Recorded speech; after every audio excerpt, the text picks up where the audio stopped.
Histoires étonnantes, enterrés vivants, leur seule lueur d'espoir était le bruit des bombes qui s'arrêtaient. Avant l'apocalypse, il y avait la vie. Marioupol, la ville de Marie, était une promesse sur la mer d'Azov. Une cité industrielle fière, mais aussi une station balnéaire, où les familles se pressaient sur les plages en été. Ses larges avenues, son théâtre dramatique emblématique, ses parcs verdoyants, c'était le décor d'une vie normale pour près d'un demi-million d'Ukrainiens. Une vie faite de projets, de travail, d'écoles et de promenades le long du rivage. Personne n'imaginait que ce décor allait devenir la scène du martyre d'une ville. Fin février 2022, la promesse vire au cauchemar.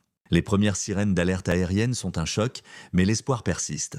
Puis, les bombardements s'intensifient. L'électricité, l'eau, le chauffage, les communications sont coupées. La ville est plongée dans le noir et le froid glacial de l'hiver. Le siège se referme comme un étau. Rester en surface est une condamnation à mort.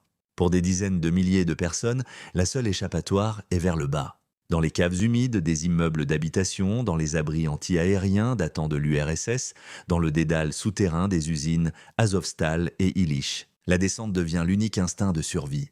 Commence alors une vie hors du temps, dans une obscurité quasi totale. Le seul calendrier est le rythme des bombardements. Le jour, on risque une sortie pour trouver de l'eau, faire fondre de la neige ou cuisiner sur un feu de bois entre deux immeubles. La nuit, on écoute le fracas du ciel qui s'abat sur la terre, priant pour que les murs tiennent.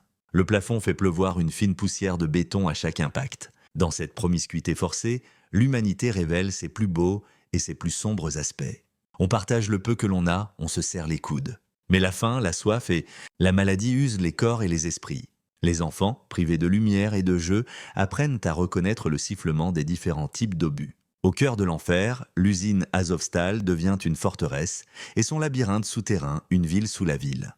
Des milliers de civils, dont des nourrissons et des personnes âgées, y trouvent un refuge précaire aux côtés des derniers soldats ukrainiens. 8 étages sous terre, ils vivent dans un monde de béton et d'acier sans voir la lumière du jour pendant des semaines.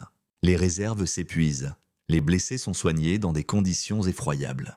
L'attente est insupportable, rythmée par les fausses promesses de couloirs humanitaires. Chaque tentative avortée est un nouveau coup de poignard dans le cœur des assiégés. Puis, après des semaines qui ont semblé des années, les premières évacuations fragiles commencent, orchestrées par l'ONU et la Croix-Rouge. Remonter à la surface est une renaissance et un choc brutal. La lumière du soleil brûle les yeux habitués à l'obscurité. Mais le spectacle qui attend les survivants est celui d'une ville fantôme. Leur monde a été effacé. Les rues sont des canyons de décombres, les immeubles des squelettes noircis. Une odeur de mort flotte dans l'air. Ils marchent comme des spectres dans les ruines de leur propre vie, le regard vide, portant en eux le traumatisme indélébile des jours passés sous terre. Ils ont survécu, mais une partie d'eux-mêmes est restée à jamais enterrée dans les sous-sols de Marioupol avec les souvenirs d'une ville qui n'existe plus. Abonne-toi à Histoires étonnantes pour d'autres histoires.